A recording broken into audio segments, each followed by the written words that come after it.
Chapter 4. Henry has two surprises. Jessie whispered, "Keep still." The three children did not say a word. They sat quietly in the boxcar, looking at the bushes. "I wonder if it's a bear," thought Benny. Soon something came out, but it wasn't a bear. It was a dog, which hopped along on three legs, crying softly and holding up a front paw. "It's all right," said Jessie. "It's only a dog, but I think he's hurt." The dog looked up and saw the children, and then he wagged his tail. "Poor dog," said Jessie. "Are you lost? Come over here and let me look at your paw." The dog hopped over to the boxcar, and the children got out. Jessie looked at the paw and saw, "Oh, dear, you poor thing. There's a big thorn in your foot." The dog stopped crying and looked at Jessie.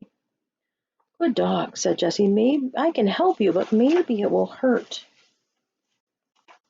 There's Jessie taking care of the dog. The dog looked up at Jessie and wagged his tail again. "Violet," ordered Jessie, "please wet my handkerchief in the brook." Jessie sat down on the stump and took the dog in her lap. She patted him and gave him a little piece of bread, and then she began to pull out the thorn. It was a long thorn, but the dog did not make any noise. Jessie pulled and pulled, and at last the thorn came out. Violet had a wet handkerchief ready. Jessie put it around the dog's paw, and he looked up at her and wagged his tail a little. "He wants to say thank you, Jessie," cried Violet. "He's a good dog not to cry." "Yes, he is," agreed Jessie. "Now I had better hold him for a while so that he will lie down and rest his leg." "We can surprise Henry," remarked Benny. "Now we have a dog." "So we can," said Jessie, "but that was not my surprise. I was going to get a lot of blueberries for supper." "Can't we look for blueberries while you hold the dog?" said Violet. "Yes, you can," said Jessie. "Go look over there by the big trees." Benny and Violet ran over to look. "Oh, Jessie," cried Benny, "did you ever see so many blueberries?" "I guess 5 blueberries. No, I guess 10 blueberries." Jessie laughed. "I guess there are more than 5 or 10, Benny," she said. "Get a clean towel and pick them into it." For a while, Jessie watched Benny and Violet picking blueberries. "Most of Benny's blueberries are going into his mouth," she thought with a laugh. "But maybe that's just as well. He won't get so hungry waiting for Henry to come back with the milk." She carried the dog over to the children and sat down beside them, the dog on her lap. With her help, the towel was soon full of blueberries. "I wish we had some dishes," Jessie said. "Then we could have blueberries and milk." "Never mind," said Violet. "When Henry comes, we'll eat some blueberries and then take a drink of milk." When Henry came, he had some heavy bundles. He had 4 bottles of milk in a bag, a loaf of brown bread, and some fine yellow cheese. He looked at the dog. "Where did you get that fine dog?" he cried. "He came to us," said Benny. "He's a surprise for you." Henry went over to the dog, who wagged his tail. Henry patted him and said, "Well, he ought to be a good watchdog. Why is the handkerchief on his foot?" "He had a big thorn in his foot," answered Violet, "and Jessie took it out and put on the handkerchief. It hurt him, but he did not cry or growl." "His name is Watch," remarked Benny. "Oh, is it?" asked Jessie, laughing. Watch is a good name for a watchdog." "Did you bring some milk?" asked Benny, looking hungrily at the bottles. "I sure did," replied Henry. 4 bottles." "Poor old Benny," said Jessie. We'll have dinner now. Or is it supper?" "It must be supper," said Henry, "for soon we'll have to go to bed." "Tomorrow we'll eat 3 times," said Jessie. Now Jessie liked to have things in order, so she put the laundry bag on some pine needles for a tablecloth. Then she cut the loaf of brown bread into 5 big pieces. The cheese was cut into 4.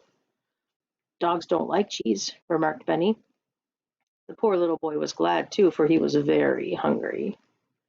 Violet put the 4 bottles of milk on the table, and Jessie put some blueberries and cheese at each plate. "Blueberries!" cried Henry. "Jessie, you had 2 surprises for me."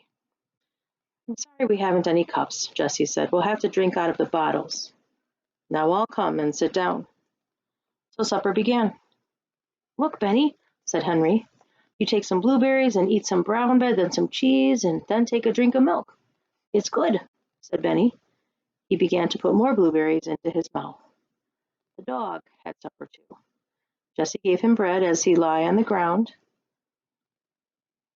and he drank some milk out of her hand. When supper was over, there was some milk left in each bottle. "We'll have the rest of the milk for breakfast," said Jessie. "Tonight we're going to sleep on beds.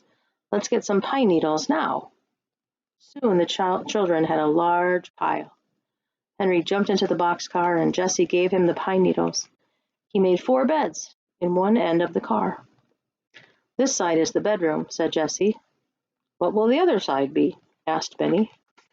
"The other side?" asked Jessie. "Let me think. I guess that will be the sitting room, and maybe some of the time it will be the kitchen." Then she said, "Come now, come and get washed." She took the cake of soap and went down to the brook.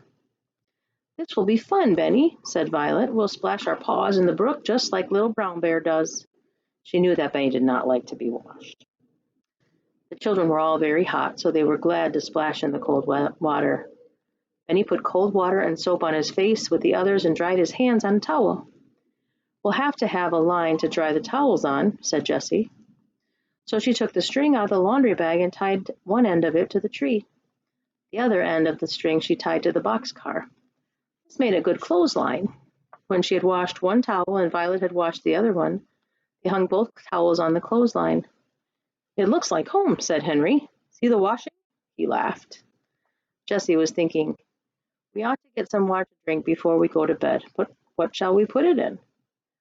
"Let's put all the milk into 2 bottles," said Henry. "Then we can fill the other 2 with water." "Good," said Jessie. "You go alone to the fountain, Henry. You can hide if anyone comes along." Henry went out very quietly and soon came back with 2 bottles full of cold water. Benny drank a little, but he was almost asleep. The other children helped him into the boxcar. Then they all climbed in, Jessie carrying the dog. He lay down at once beside her. "It is so hot that we'll have to leave the door open," said Henry. Soon they were fast asleep, dog and all. The moon came up, but they did not see it. This was the first time in 4 days that they could go to sleep at night, as children should.